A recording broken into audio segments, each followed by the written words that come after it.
Ono što su zamjerali i antifašisti i gospodin Kraus jest upravo postavljanje Kosove ploče u Jasenovcu, ona je znamo preseljena u Novsku, ali to je i dalje nepromijenjeno. Da, došli su. Mislite li da tu ploču koja je sada u Novskoj, da je to dovoljno i pravo rješenje? Pa ne, to treba baciti. To nema veze sa Domovinskim ratom. Mislite li da tu ploču koja je sada u Novskoj, da je to dovoljno i pravo rješenje? Pa ne, to treba baciti.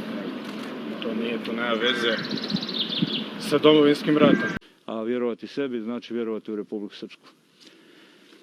Drago mi je što mogu i ovaj put ovdje i danas da kažem, upravo sam dobio vijest, ne znam vjerovatno i vi, da je predsjednik Hrvatske napustio ceremoniju ovdje u Okučanima zato što se pojavio natpis Za dom spremni. Mislim da je dobar put i pokazivanje nastojanja da se odnosi polako počnu da u značajnoj mjeri normalizuju. Za Srbe, Ratko Mladić je oduvijek bio heroj. Čovjek koji je u nemogućim uslovima organizovao, vodio vojsku Republike Srpske.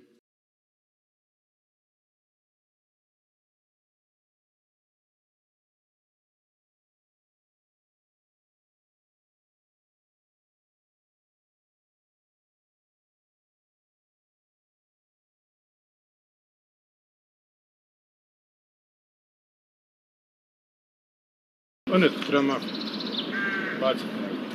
To nema veze sa Domovinskim ratom. Pa ne, to treba baciti. To nema veze sa Domovinskim ratom. Pa ne, to treba baciti. To nema veze sa Domovinskim ratom. Pa ne, to treba baciti. To nema veze sa Domovinskim ratom.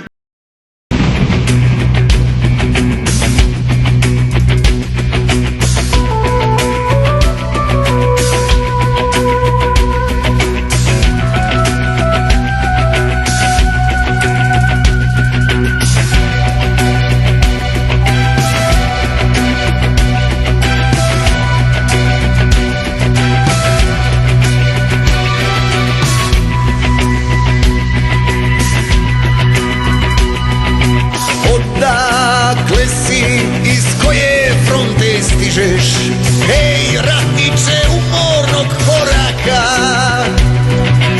odavno se ovdje boj ne bije. Zašto kao duh ovuda lucaš?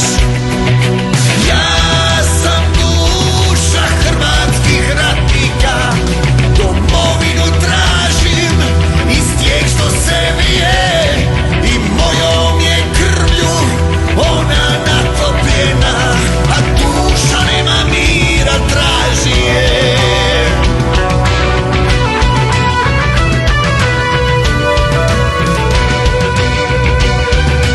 Pa ovo je zemlja tvoja, zar ne vidiš ti?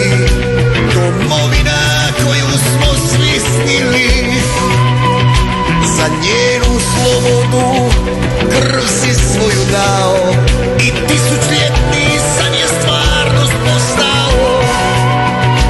Ne poznam je takvu i tužna mi se čini, u snovima je mojim ponosna i lijepa. A gdje su joj junaci i sinovi vrli, a gdje vrednote za koje smo mrili?